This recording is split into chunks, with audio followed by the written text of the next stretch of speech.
being chill is an art form, you know? Some people just vibe different.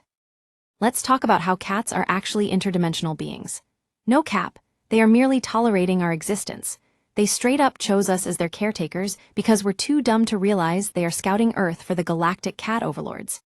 That laser pointer? Not a toy. It's a direct line to the mothership where they report your daily sins like forgetting to refill the food bowl. The slow blink? That's a coded message, a subtle threat if you will. And don't even get me started on the midnight zoomies.